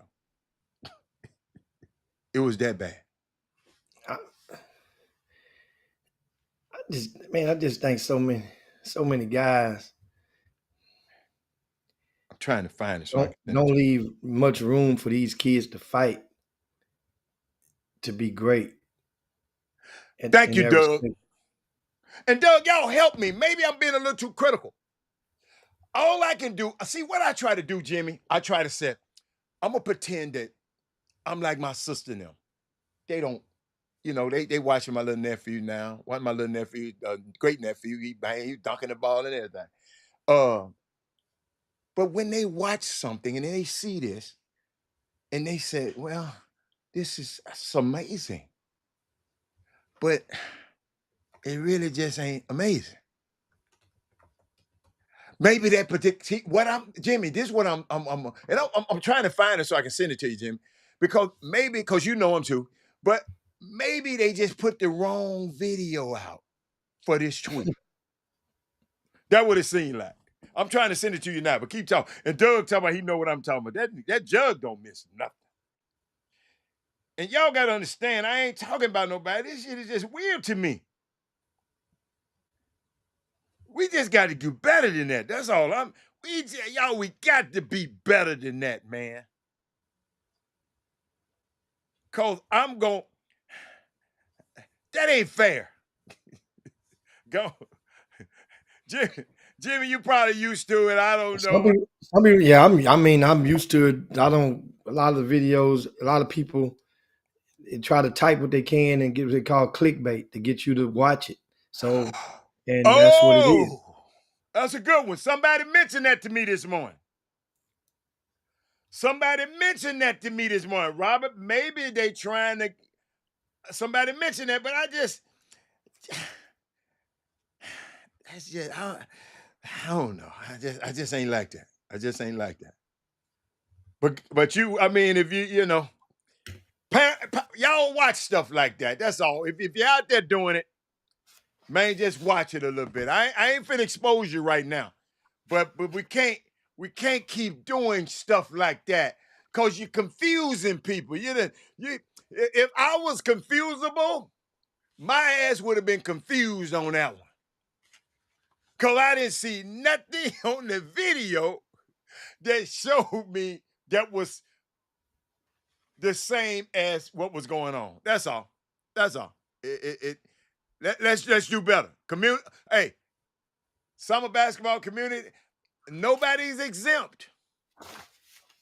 I want all us to just, man, we can't be doing that, man. Because I'm not finna, listen, I'm going to protect you, but if one of these parents call me and want to come, and Jimmy, by the way, tomorrow, Jimmy, I don't know what Jimmy, tomorrow. Guess what? I got a phone call yesterday. I got a phone call. I ain't gonna lie, one of my favorite interviews. One of the guys who I can't help it, y'all. You know, when people say you got a favorite, yeah, I got a favorite in summer basketball and high school basketball. Y'all know y'all know how I feel about Coach Woods. You know, I know how I feel about him. But I got this affinity. You know who I really like? I don't care what nobody else say. I like Teddy Wheeler. You know why I like him? Because you can, matter of fact, he coming on the show tomorrow at 1 o'clock, Jimmy. Jimmy, you know how you can be cool with somebody? Then you don't do something like they said, then you don't mess with them no more, all that kind of stuff. It's a situation happened this summer with a player who I had somewhat influence. What y'all call it? Influence. Me and Teddy talk. I said, Teddy, you stay on him. You stay on him because he like you. But something else happened because somebody else around Teddy was confused in this situation. So the kid wind up not playing with Teddy them in the summer. But Jimmy, Teddy didn't get mad. Teddy didn't stop talking to me. Teddy didn't stop. I said, wow. And I hate to say that. That should be the norm. Because I can't tell no kid where to go. All I can do is present it to the kid.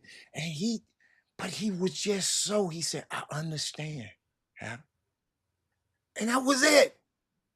So when he called me saying that he want to come on this show, because he want to talk about the 3 stripes and whatever, he can talk about whatever he had. Because guess what? His son, Syvell Wheeler, that's one of the first time me and Jimmy went off site and went over there and wanted us to cover his son's, talking about where he was going to school. So, of course, tomorrow, I'm going to celebrate him. I'm going to talk about, I don't know what, y'all have your questions. Make sure y'all come on the show, have questions for him. Valuable resources for high school basketball to me. I've learned things from him, and I'm sure he learned some things from me. But I just like it when, most people in this basketball community, if it don't go their way, they mad at you for life. What you say, Jimmy? They give you a life sentence. Mm-hmm. For somebody else's kid. I can't make no man. Now, Rob, my son, I can't tell nobody else's son what to do. But he was so had so much class in that situation. Y'all don't understand. It's the small things like that. And I'm a guy that I don't care what you say about nobody. If I like him, I don't care what you say. It's how he treat me. I don't care about what y'all got with each other. Don't put me in. I don't like these grown men telling me, man, don't mess with that. I'm not gonna mess with you because you just tell me who not to mess with. Don't ever tell me who to mess with. Grown ass man. But I just wanted to shout that out to him, Jimmy. He coming on the show tomorrow. Sometimes we have to. I had to tell this story because I saw, how one guy who didn't get him on his team, he wanted to talk negative about the kid. To me, at a game. John Uri. But Jimmy, it's just unique, and I just want to let you know that. I meant to text you about it, but I found that out the other day. But that's it.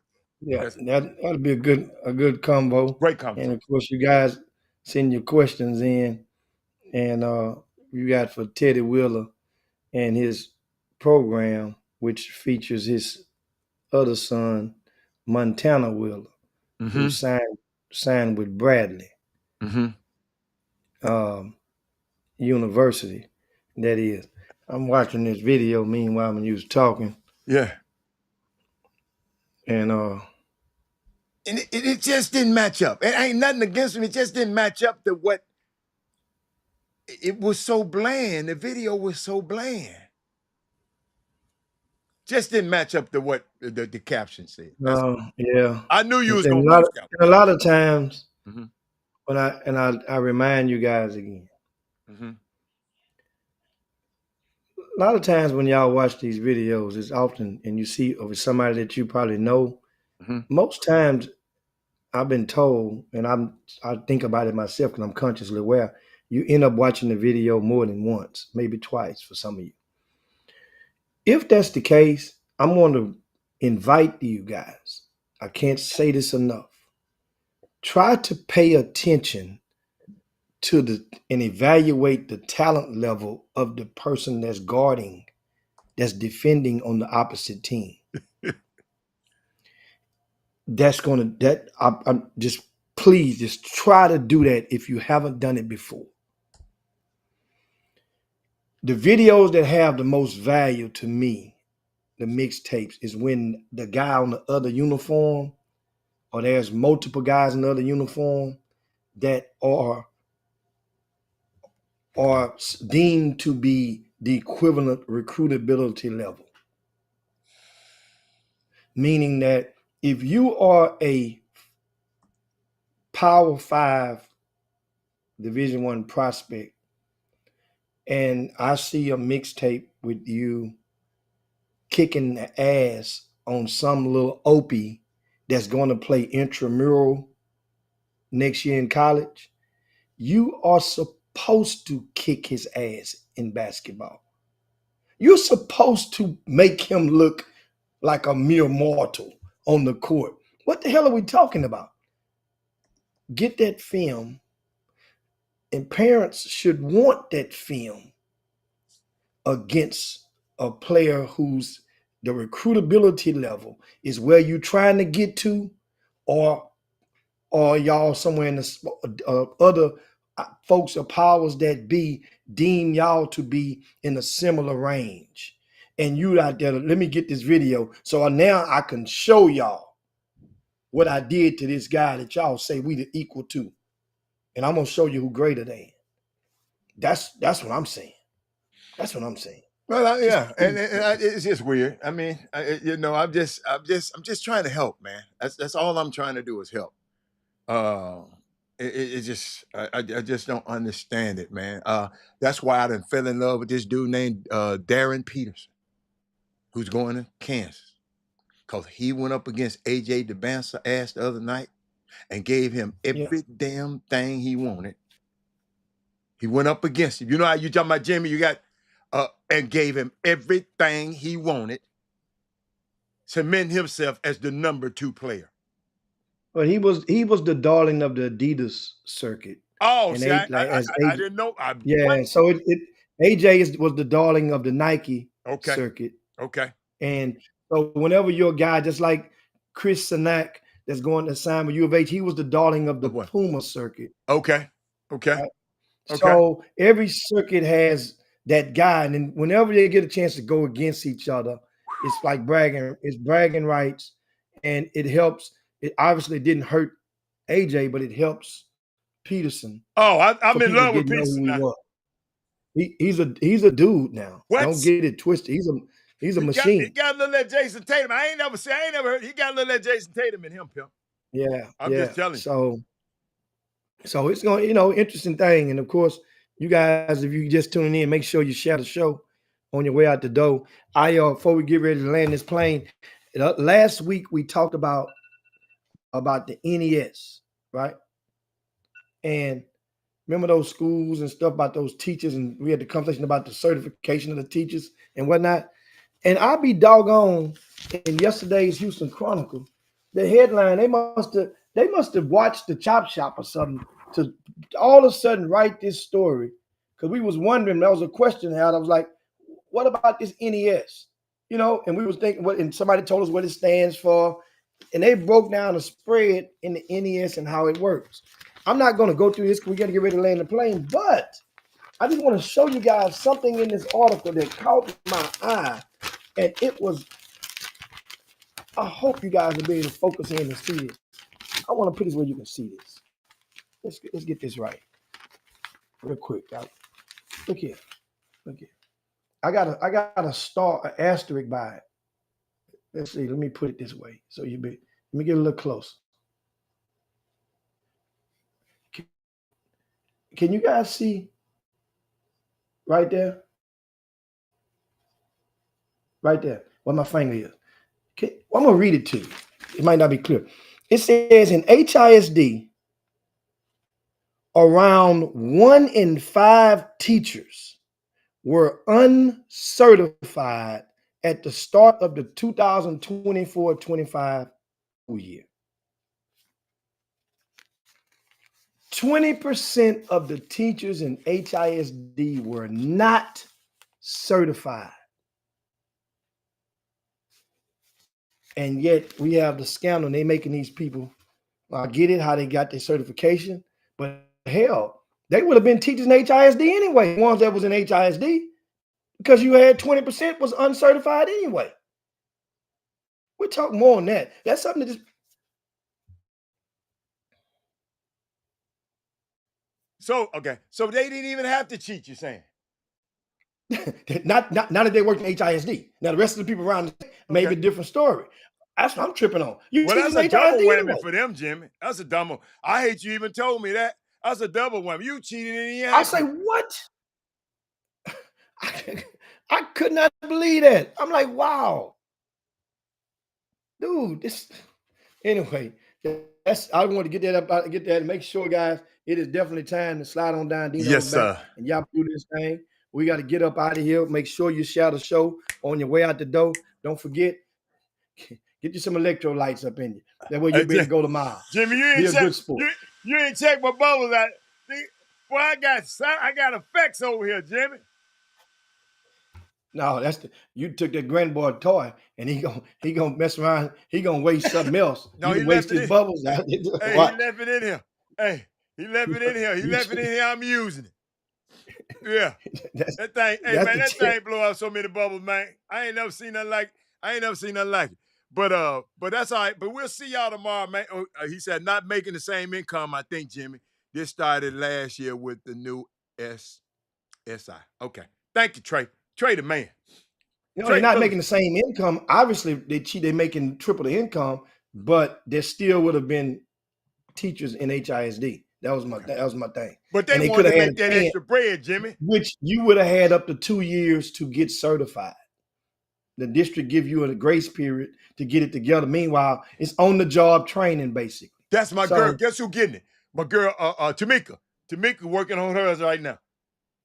Tamika get that bread. Get that bread. Shout out to Coach Moore, of course, from Seed King Middle School. Suffered a medical emergency yesterday. Had to be ambulanced to the hospital. Hope you have a great recovery. He was the guy that was responsible for that middle school playing in our middle school city championships each of the past 5 years. So hopefully it's a speedy recovery, man, for Coach. Shout out to U of H, Troy State. That game is on ESPN tonight. You guys check that out. The Cougars back in action. And they're amongst many other games going on. And we'll talk some NBA tomorrow because that playoff start tomorrow. What do they call it now? What do they call it? The NBA Cup, the Emirates NBA Cup.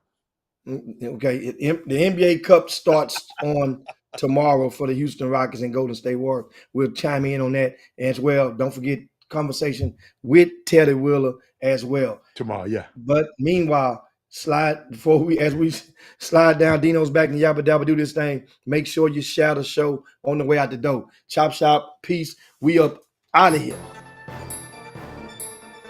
Jim Hicks, Rob Hatter, you are now tuned in to the Chop Shop. I'm Retro. Let's get it. We in the Chop Shop, we live in the Chop Shop. We talking sports talk, we live in the Chop Shop. We in the Chop Shop, I'm talking sports talk. So turn your dials up, it's live in the Chop Shop. We in the Chop Shop, we live.